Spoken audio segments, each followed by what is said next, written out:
beaucoup de personnes oublient que en tant qu'humain, des fois, la vie nous appelle à faire des pauses. Tout simplement. C'est quelque chose qu'on n'a pas l'habitude, on oublie. Des fois, la vie nous appelle à faire juste des pauses pour voir ce qui s'est passé derrière nous, pour aller visiter notre passé. Pourquoi c'est important de visiter notre passé?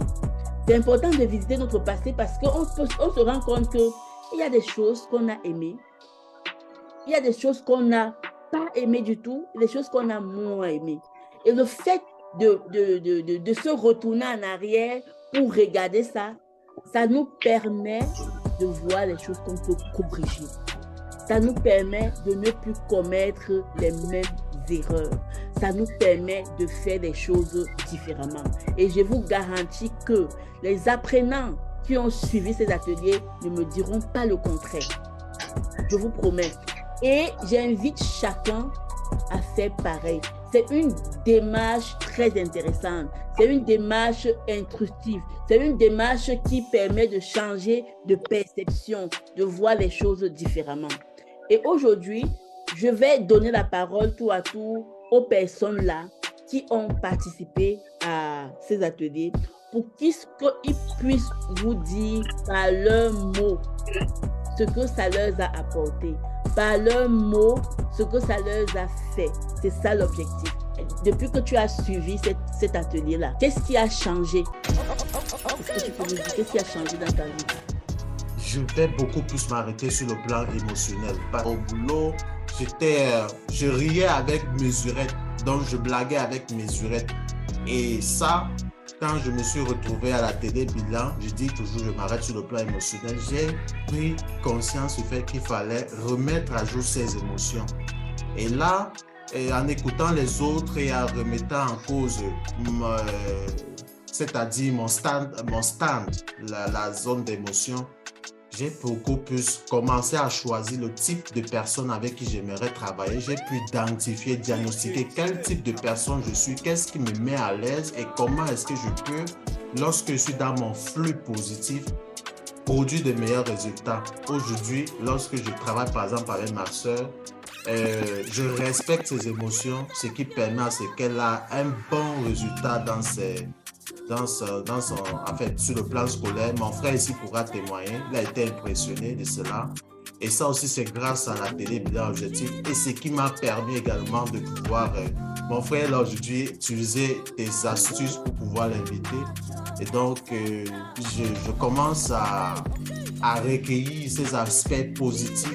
À travers cet échange, j'ai pu me regarder en face, écouter surtout ce que les autres avaient à échanger parce que c'était une approche très bienveillante qui m'a permis de faire une évaluation d'abord de ce que j'ai fait parce que, comme on le dit, s'il y a atelier, bilan et bien-être, on oublie très souvent ce qu'on a eu à vivre positivement et on se focalise un peu sur ce qui est négatif. Donc, cet atelier m'a permis de me recentrer et aussi de découvrir certains de mes je ne peux pas dire défauts, mais je dirais plutôt certains endroits où je ne faisais pas très bien. Et avec les suggestions des uns et des autres, j'ai eu un peu plus de courage de confronter ça et de faire un peu la part des choses. Comme l'a si bien dit Raphaël, adresser ces problèmes d'une autre façon, tout en étant bienveillant vis-à-vis de soi. Ce qui a changé, c'est la structuration des choix et des actes dans le passé. De cette structuration est sortie une claire vision des actes, des choix et des événements dans le passé que j'ai vécu. Et donc, j'ai pu en tirer des leçons pour le présent. Et puisque j'en parlais ouvertement dans la santé, vous savez, dans la vie, il y a des gens qui ont toujours vécu avant vous ce que vous traversez, ce que vous vivez. Et ça m'a permis d'apporter des solutions et des pistes de rectification de ce que j'ai vécu, de ce que j'ai traversé. J'ai commencé à appliquer ce qu'il y a. J'ai commencé à appliquer et les changements sont qu'il y a des résultats dans les secteurs où il y avait blocage, où il y avait difficulté.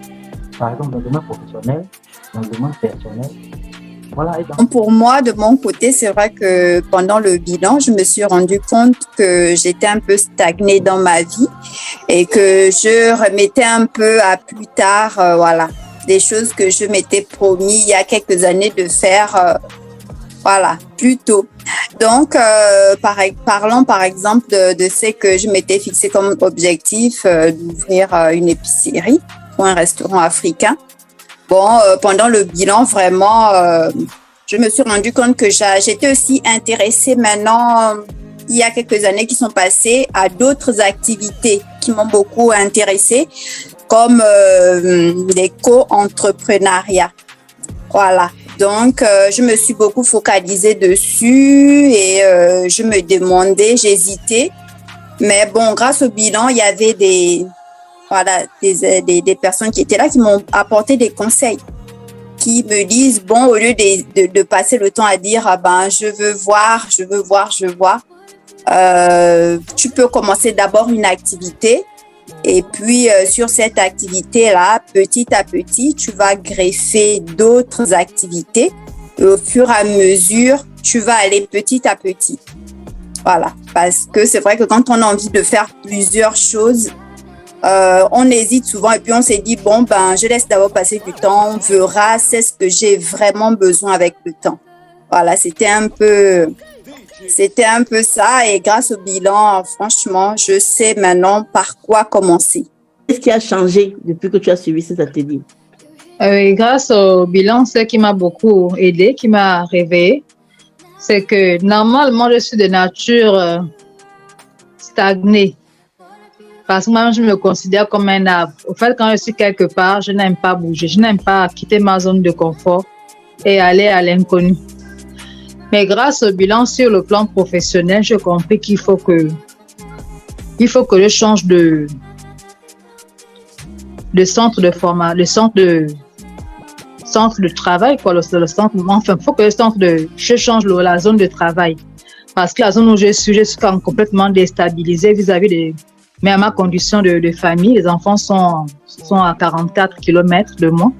Et moi, je suis à Libreville pour le travail. On ne se voit qu'à peine 2 jours le week-end. Voilà. Déjà que je suis veuve, les enfants sont sans père. Et s'ils doivent être encore sans mère, imaginez un peu la suite. Et moi aussi, je suis complètement déstabilisée. Parce que quand je suis ici, j'ai toujours un peu peur, j'ai beaucoup de stress par rapport à ça. Bon, c'est avec les encouragements et les conseils de beaucoup de collaborateurs dans RBB que j'ai vraiment posé les actions qui vont avec. Je crois que d'ici là, je pourrai avoir une suite favorable. Ce qui a changé, c'est que j'ai déjà pris connaissance, donc en parlant de ce que j'ai réalisé, je me suis rendu compte que j'avais quand même réalisé pas mal de choses déjà en début d'année. Et il y a aussi, grâce au conseil, j'ai pu me remotiver niveau professionnel pour aller chercher la recherche de nouveaux emplois et de pouvoir mettre en avant ce que j'avais planifié.